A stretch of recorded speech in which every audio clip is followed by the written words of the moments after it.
would love to do a sponsored mixer. I would love to do any number of like sponsored initiatives, as long as I can make sure that like, you know, it's the reader and the audience first. Yeah. Which one of you is going to choose to be gallant? Yeah, exactly. Who among you?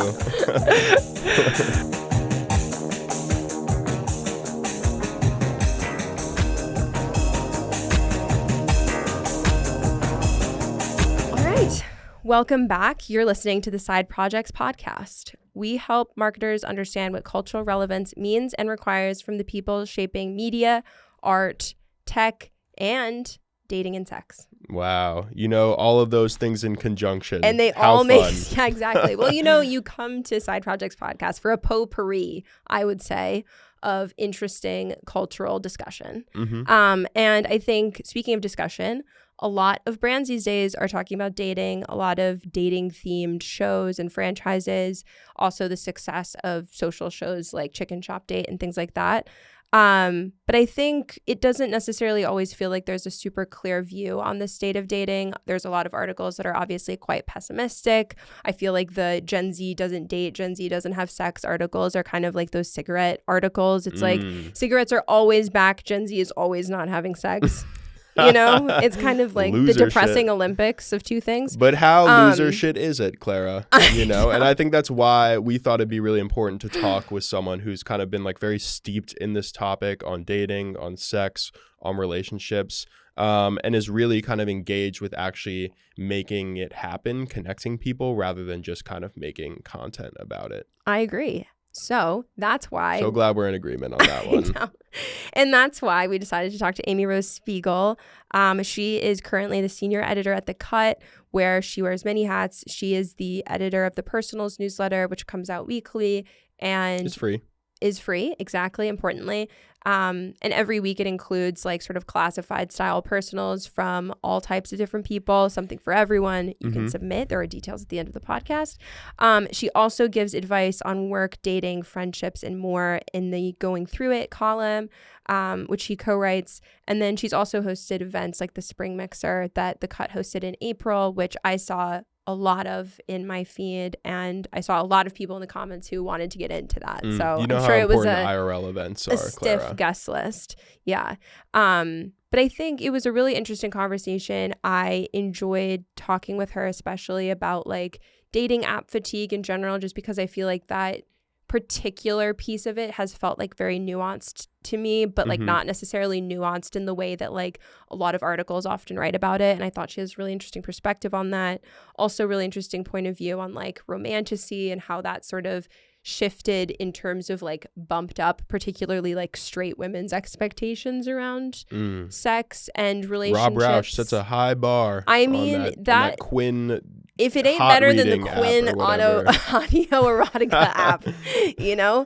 I mean, but I think that it does speak to, I think, it is just an interesting moment, I think, to talk about dating and relationships. What do you think, Eli? Yeah, thank you so much for asking, Clara. I always ask think you what as, you know, for us in particular, like we see a lot of brands want to act and operate as mediators and conduits for connection, for romance, and whether that is through partnerships or events or even new products. And I think it was really interesting to get her take on like what's working, what's not working, whether or not she's been approached by brands and platforms for partnerships and sponsorships, and kind of like what her filter for that is. And I think like what we've spoken about before is that a lot of brands have rightly diagnosed that there is like a want and a desire for connection and for connection to take place kind of outside of these algorithmic feeds or these algorithmic silos, but like, is it really their place? So that was also kind of a fruitful conversation. But overall, yeah, I mean, I think dating is kind of an evergreen topic, but now more than ever, Clara, you know, so important to just have the hard-hitting conversations right here on the Side Projects podcast every Tuesday wherever you get your podcasts. So without further ado, let's bring Amy Rose on.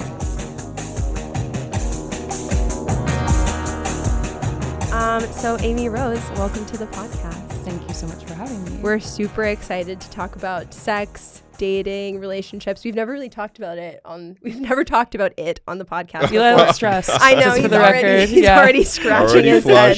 Already flush. But yeah, to kick things off and to give Eli a second to collect himself, maybe you can just start with an introduction to yourself and how you got to where you are now. Sure. My name is Amy Rose Spiegel. I have 2 books, Action and No One Does It Like You, both nonfiction. I've been in editorial for like 13 or 14 years, starting at Tavik Evanson's Rookie, and then traversing through music journalism. I was the health director of Self. I was the editorial director of Vice in the U.S. I've freelanced just about everywhere you can freelance.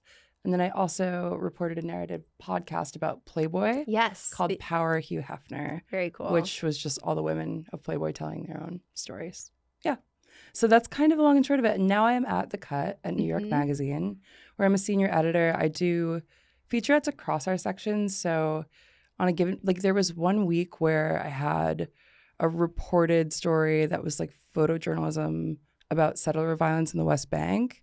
And that came out the day after if you're in a mixed Disney relationship gap couple, like can you ever make it? And so like that's she kind can of do it all, folks. It's the breadth of the situation here. And I also run the Cut's Personals newsletter, which comes out every Saturday. That is also where our Date Wanted classified ads live. It's an amazing job. And I've been doing that for a year in September. Yeah. So that's the rundown. Nice. Yeah. Well, yeah, I was curious to talk a little bit about personals because I feel like I see it. It pops up a lot, as do like those like vintage personals ads. I'm sure you've seen those, like the long lost personals ones. I'm in cahoots with the guy who are runs you? them. Yes, he's a very sweet person who lives in Chicago, the wonderful Dan. Wow. We talk all the time. Shout out, Dan. Shout out, Dan. Love you, Dan. Yeah. Well, yeah, I was curious, like, did you come to The Cut with the idea of bringing sort of like a personals ad thing to them, or did they sort of approach you? Like, would you be down to run this? So I had been at The Cut doing parental leave fill for our amazing executive editor, Marissa Carroll. So I had just been doing all these different features all over the map for The Cut, the kind of breadth that we talked about. And when Marissa was coming back, I really wanted to stay. I wasn't sure if it was going to work. And I think they really wanted me to stay as well. So our editor-in-chief, Lindsay Peoples, had been kicking around an idea of expanding our sex, love, and dating coverage in this newsletter and including a revival of New York's like amazing history of personal ads in there. So obviously a dream job. Yeah. So I was like, okay, I'll do that and I'll answer our advice column and I'll edit. And that's how that came to be. And it's been great. Yeah, truly a dream job. Yeah. And what do you think was behind the push for the expansion of kind of the sex and dating vertical, I guess? Or has it kind of always been there to some extent? Now there's just a bit more resources being poured into it. So that's a great question. The Cut is very much known for sex, love, and dating coverage. And I think what was behind it was just a lot of what animates the work that we do at The Cut, which goes, what are our readers interested in? What is fun for us? And what do we think would be successful? So I edit our Sex Diaries column as well, which is The Cut's most successful column. And so we saw some room to expand on that audience and that like hunger for these real world sex, love, and dating stories, but making it a little bit more panoramic and a little bit more regular. Yeah. Well, I'm curious too, like just in terms of what the response has been to personals, like how many personal ads are you like sifting through on a week? Like how much do people send, I guess? A lot. Yeah. Yeah, it's a lot. It's great. I open up my laptop every morning and I'm just like, oh my, like it's a deluge. A wave of romantic hope and optimism, which is actually a really nice workplace environment. Yeah, no, it's like really like nice. People being really charming and earnest and sincere.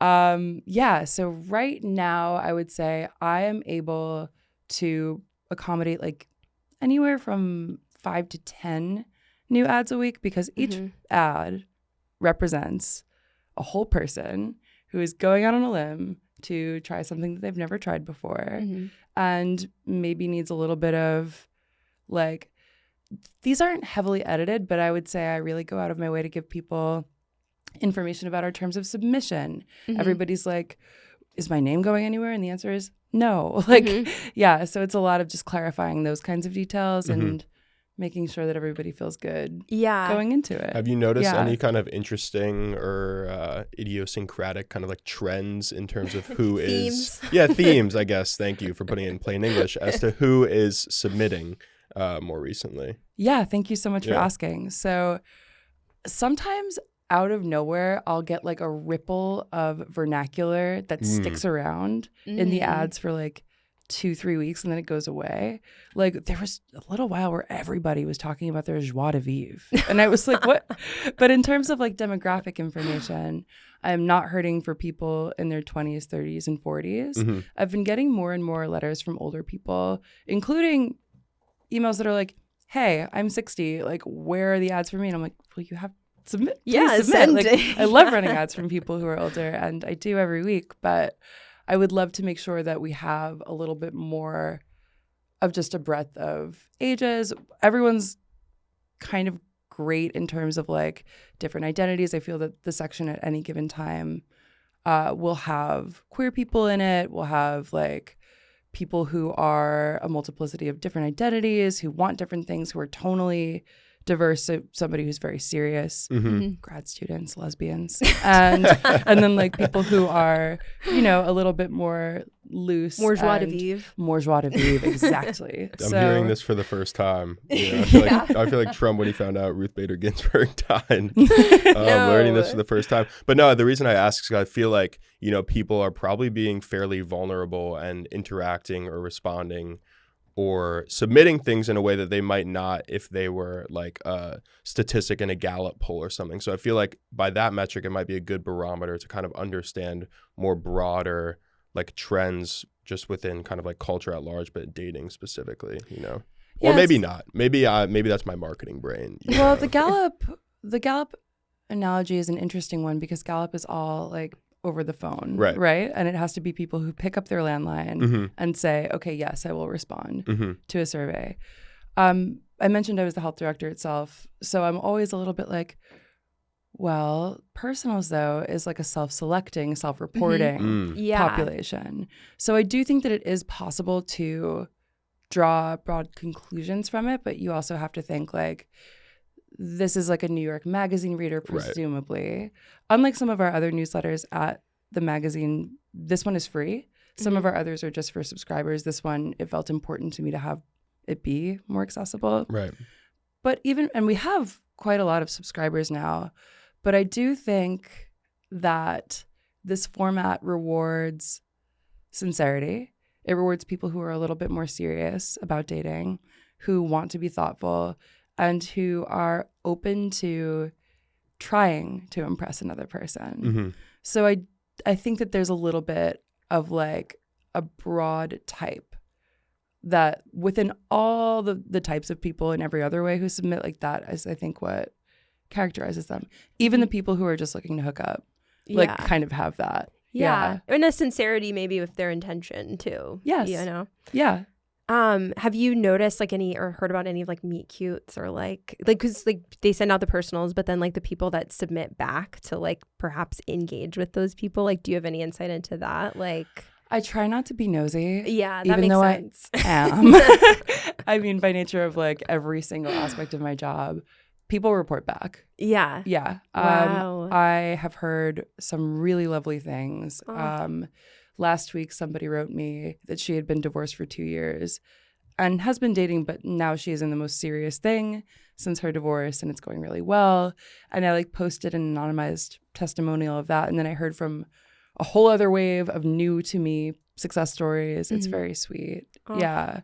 And then sometimes people will just write back with their stats. Like there was this guy who had placed an ad who's I think was maybe a hot commodity guy in his 30s, like had some boxes that were checked, like people love a Zoran voter. People love like a guy who is like, I'm equally comfortable at, you know, the opera and the dive bar, kind of like that guy. Take notes, listeners. Yeah, absolutely. So those guys clean up. And he said that he had received 90 responses. Wow. And written back to 15 people and gone out with like 5 of them. And I was like, that seems about right. Yeah. Yeah. I mean, that's not bad. I mean, the format rewards people who who really like put thought and care into what might work. I can do Mr. Fongs and I can do M Butterfly. Which one do you want? Yeah, exactly. Pick Which him one would you up. like? Yes. I also have a sourdough starter. No, maybe that's 2020. Maybe that's 2020. I think you would do great. Yes, thank you. Putting in my. He's wearing great shoes. Yeah, Oh, exactly. wow. The my, Mary Janes. My little Mary Janes. What was I gonna say? Oh, I feel like we read a lot of headlines about how dire the state of dating is and how dire like dating app fatigue, etc. This, that. Do you think that is classic media hyperbole, or do you think that there is kind of, people are feeling a bit down on their luck currently? Yeah, I think that's a totally fair thing to ask, and just not to obfuscate, but it is a little column A, little column B. Dating apps are worse than they've ever been. Mm-hmm. The algorithm is now designed such that you are meant to stay on a dating app for as long as possible. You've probably heard about Rose Jail on Hinge. On Hinge, yeah. So there is like a lot that is making an already kind of tiring and whack experience of like dating apps worse. Yeah. That being said, I don't totally buy into the idea of like hetero pessimism and Gen Z, young people not having sex. Like, we remember what it was like to be millennials and reading the same headlines about ourselves 10 years ago. I do think that is a sort of classic intergenerational panic. And maybe if you look at the source material and where that research is coming from, it is maybe, again, like a Gallup poll or even like personals. Yeah. You have to really look at like how that's being measured. Because from what I'm seeing out in the field and what I'm hearing, people are very open to love and, yes, sex within that and even outside of that.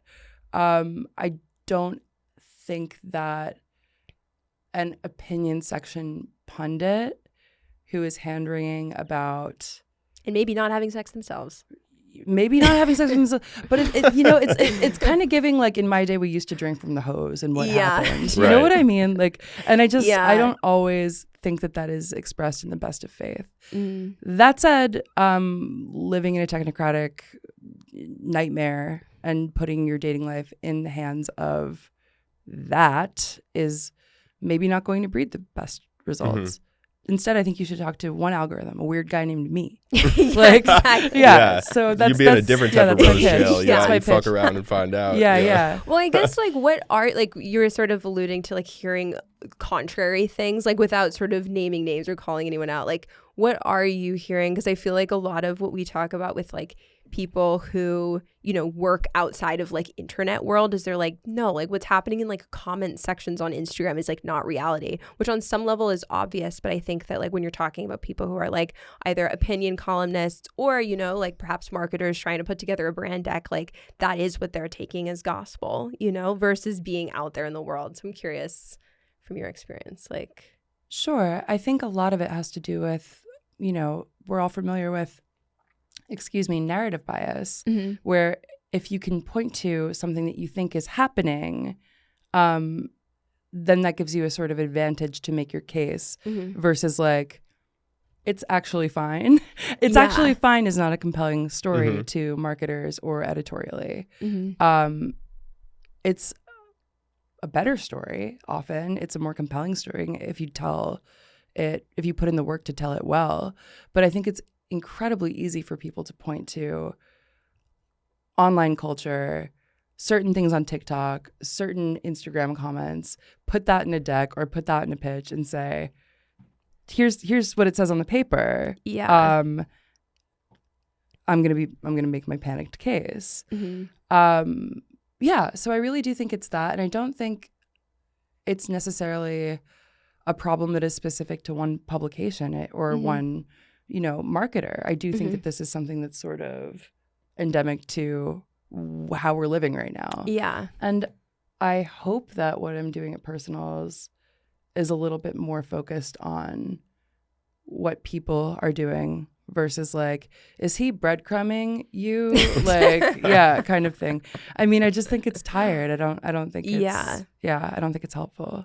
I agree. And also, like, you did the spring mixer too. Yeah. Like creating opportunities for people to like actually meet each other versus talk about how people aren't meeting each other. You know, like I feel like these things are sort of obvious, but like at the same time, like you're doing them, but like it's sort of I guess, yeah, there is a lot of pessimism, I guess, around dating right now that feels like maybe it's not borne out with the reality or like with the idea that like you could just have more people hosting mixers, I guess, you know? I guess you could. And even in your individual life, you could decide to be the sexy romantic lead. Yeah. Like you could hit on someone at a bar.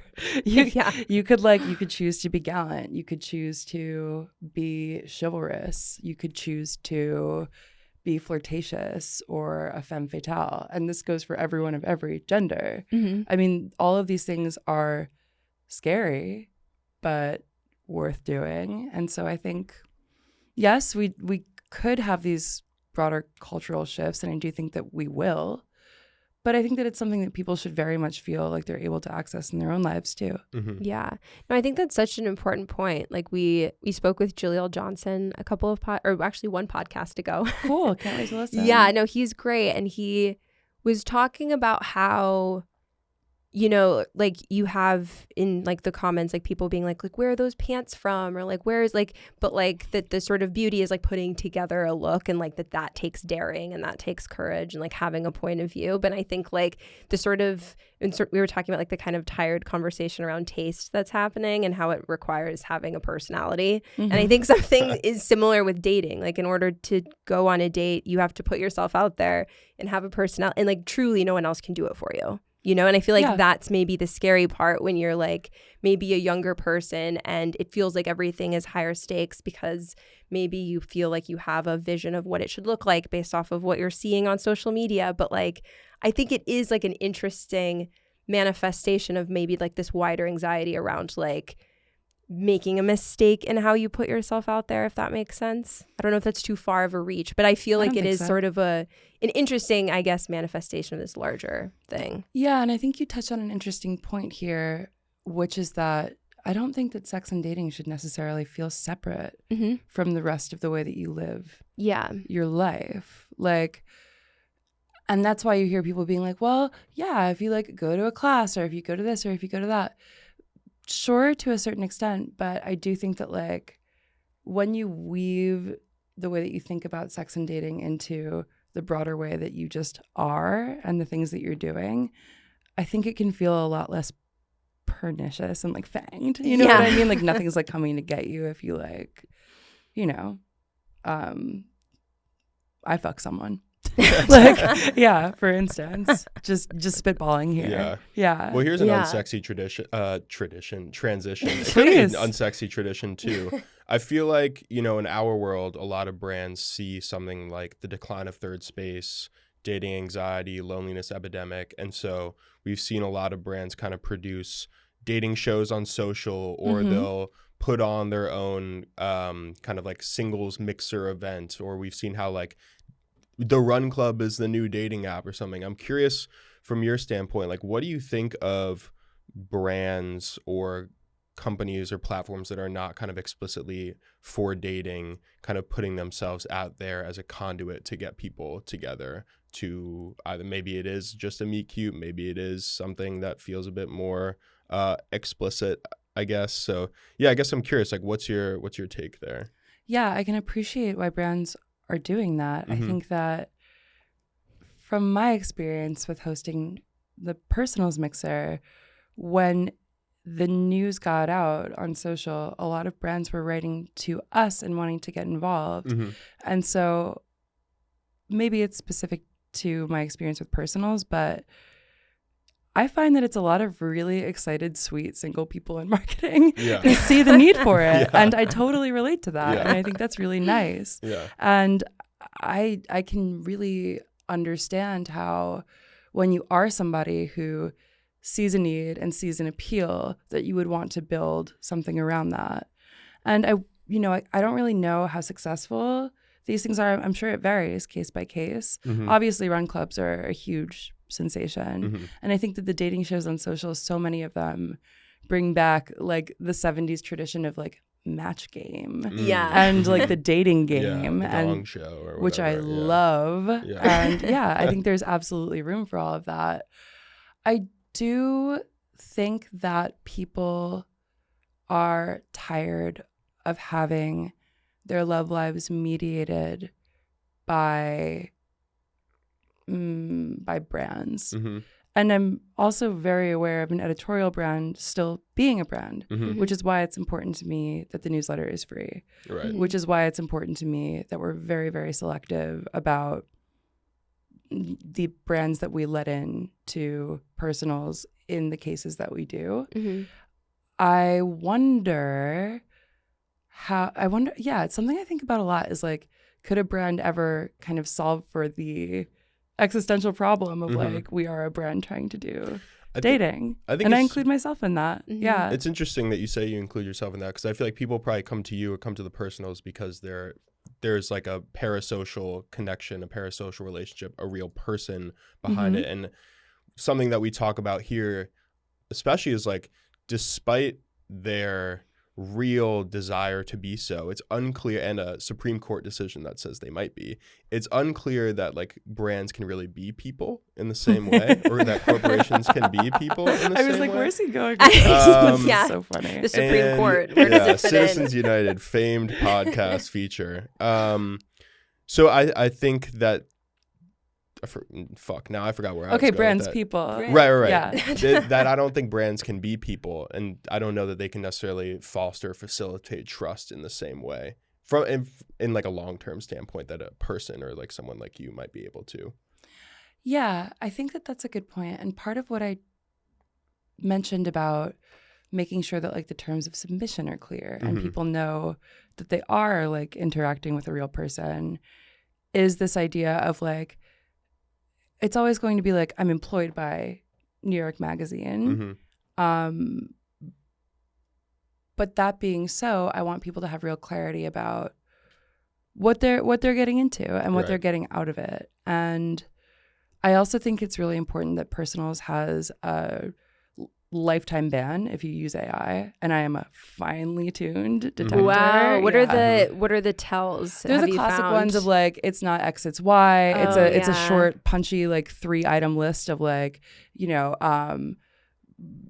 clear, empathetic, goofball, like kind of a thing. It's it's a bunch of like double negatives will make it in, but if you have somebody who's like darkly or quietly something, a lot of like a stormy adverb. So those are some tells. He wasn't just asking to hang out. It was an invitation to go deeper into. Oh my God. Yeah, you would get flagged. LGBT. Well, I take back what I said about your app. I do on the train a lot. I see a lot of people texting not AI? to be on surveillance mode, but like, my boyfriend just said this, that, the other, or I'm looking to craft a message like after this first date or something. I'm like, damn, that's really fucking dark, honestly. But I suppose there's a need for that. But like, to me, I'm like, there's not. Come on. There's come not. on. It's like, how are you ever going to have a real conversation with someone? Like, I did write a personals guide to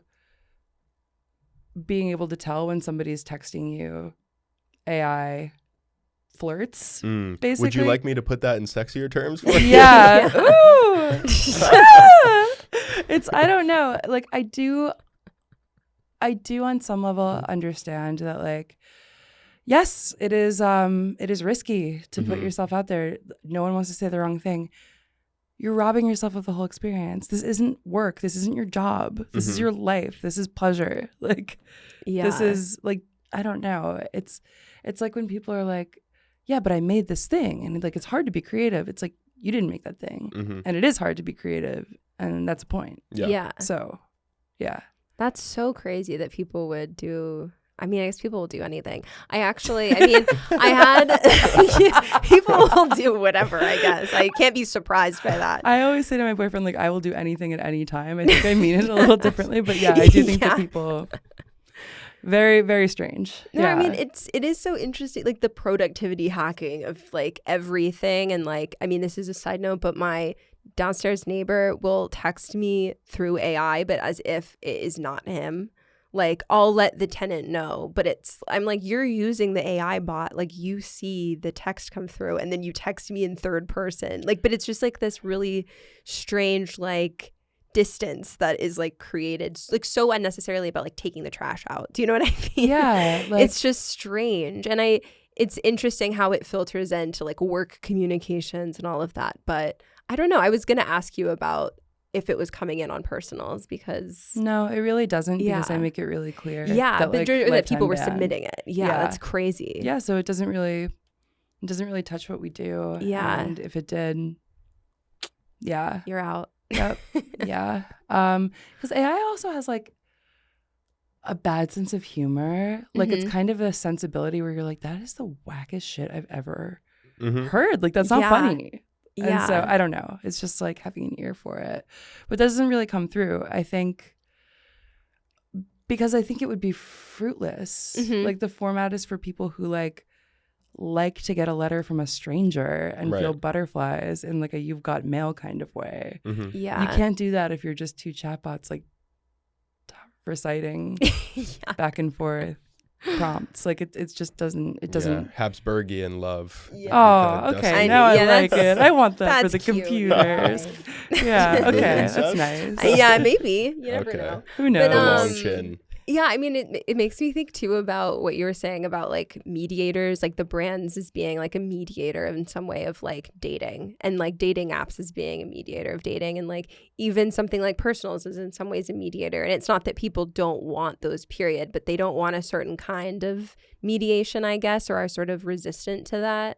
But I'm curious, like, and I'm sure there are different schools of thought about this, of like how much dating apps have like affected people's brains, I guess, in a certain way, in terms of like an expectation of like speed or like volume in particular, like what is a normal amount of dates to go on. Because I feel like even for me, like when I was on dating apps, I feel like I always felt like, oh, I'm not doing it. Like, I'm not going on enough dates, or I'm not finding the right person. But like, how many is right and wrong? Like, I feel like people's numbers are skewed in the same way that like Instagram face is like skewed, maybe like how we perceive our own beauty or whatever. Like, does that make sense? Kind of like, it does. I mean, I think on like the more straight up and down, like non-field, non-gay dating apps, like I haven't really encountered anyone who's like, I'm doing great on Raya, or I'm doing great on Hinge, or like I'm cleaning the fuck up on Bumble. And like, these are people who are wonderful in like very many ways and desirable in very many ways. I haven't really encountered somebody who's like, yeah, I can, I love him, I'm gonna leave him. It doesn't really work like that.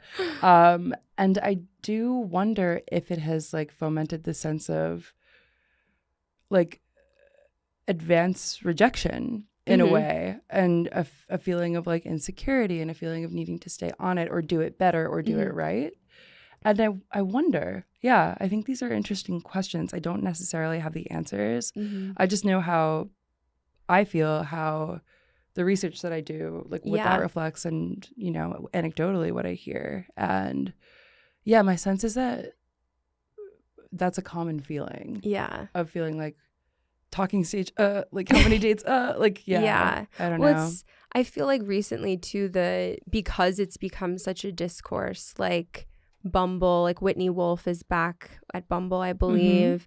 And then Tinder just had like a big brand redesign. Tinder is Match Group still, yes. Yeah. They're all Match Group. They're all, basically all of them, except Bumble, Raya, Field. But like, do you think that there is any road for like a dating app renaissance, or is something bigger happening where it's like people are wanting, even beyond, like the coastal cities, that people are kind of coming to maybe ahead with like, okay, this is not what we wanted or not what we thought it was?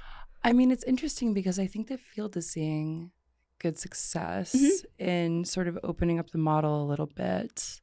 And then otherwise, I'm not totally sure that we are ready for more of the same. Yeah. That being said, I still think that dating apps are the only game in town in a lot of places. And I don't think that they're necessarily like an approach that is all the way something that you shouldn't try. Like I met my boyfriend on a dating app a few years ago.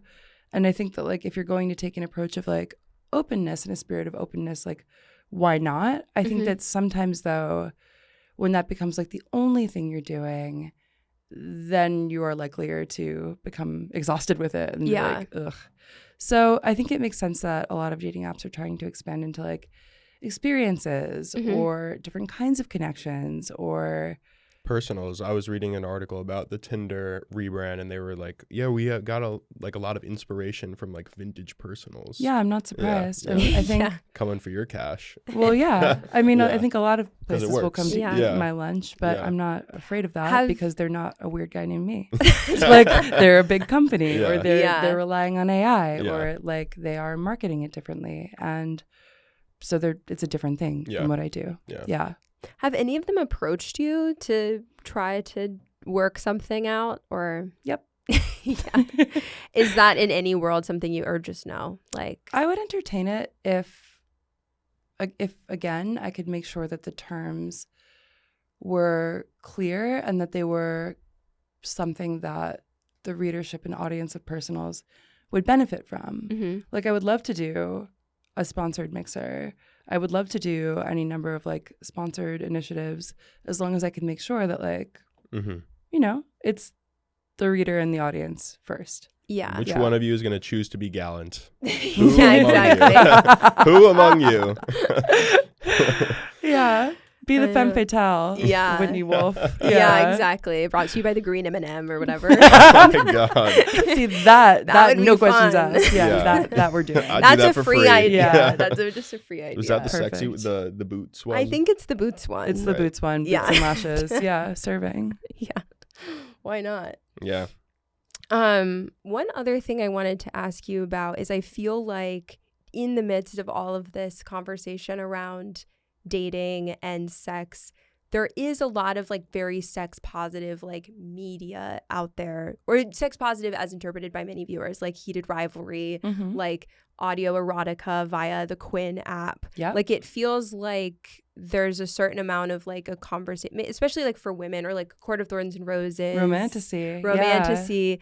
Like, do you see that as dovetailing in any way with like the way that people are dating in terms of like I saw this TikTok about a woman who like finally decided to get a divorce because she watched Heated Rivalry and like the love between those two guys. She was like, that's not in my marriage, and I'm like had enough. The puck stops here. You know, yeah, exactly. The puck stops here. I'm Like, just imagining her family court lawyer like hearing that and being like, oh, like, Your Honor. Gotcha. Yeah. And Yeah. apparently, like the video I saw was a part 2, and she was like, after I posted that video, I was like so scared of doing that, and like a lot of people reached out with similar experiences of being in like specifically like straight relationships that were like not fulfilling and finding fulfillment sort of unexpectedly via this show. I'm just curious, like if it's something that anecdotally you've seen of like romantasy unlocking something, or regular romance, I guess. Well, I'll too. put it to you this way. My friend, the novelist Isle McElroy, who's also written amazingly for sex at the Cut for me, sent me a video recently from Las Vegas where they were seeing like, I think the Magic Mike show. Wow. And it was, you know, a man like really doing unholy things to a motorcycle. Wow. And Isle texted me and was like, I see why people like this. It Moving is like the Crash. unrealistic fantasy of what if your man fucked good?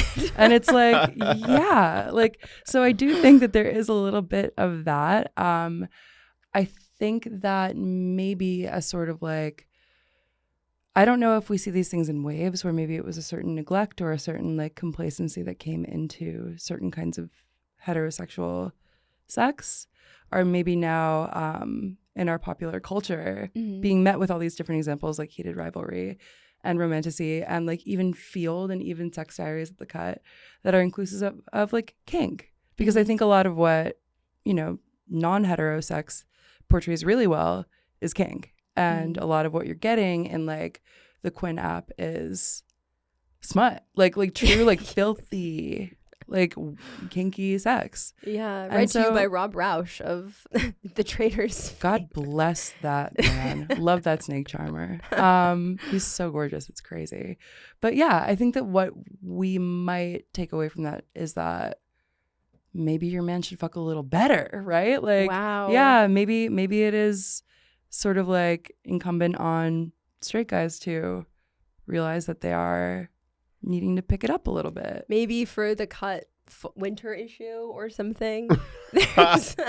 What are you? Oh no, I'm yes? just saying, like, you know, at some point, you know, the guide to Yeah, it's a guy to, I think one yeah, of the straight man's guide to sex. my first week at the cut and at New York, my editor-in-chief, Lindsay Peoples, brought me in to meet David Haskell, who's the editor-in-chief of New York Magazine, Mm-hmm. who was, of course, like, what are you working on? And I had to say, a guide to tying up your partner, like in front of my two bosses. And they were, to their credit, both very cool about it. Yeah. I mean, Okay, shout out to carry cool on. bosses Carry on, cool. that are Yeah. gonna, yeah, Yeah. this will be fun. A fun podcast for them all to listen to. All right, final two questions. One recommendation could be what you're reading, watching, doing, and then where can our listeners find your work as well? Sure. I recommend the poetry of W.S. Merwin if you want to learn a little bit more about romance and seduction. And then if you want to learn more about me, the easiest way to find like a breadth of personals is my Instagram, which is @verymuchso. And my website is amyrosespiegel.com. To send an ad, write to personals@thecut.com. Cool. Wow. Amy Yeah. Rose, thank you so much. This Thank was you. great. This is so fun. Yeah, it's a pleasure.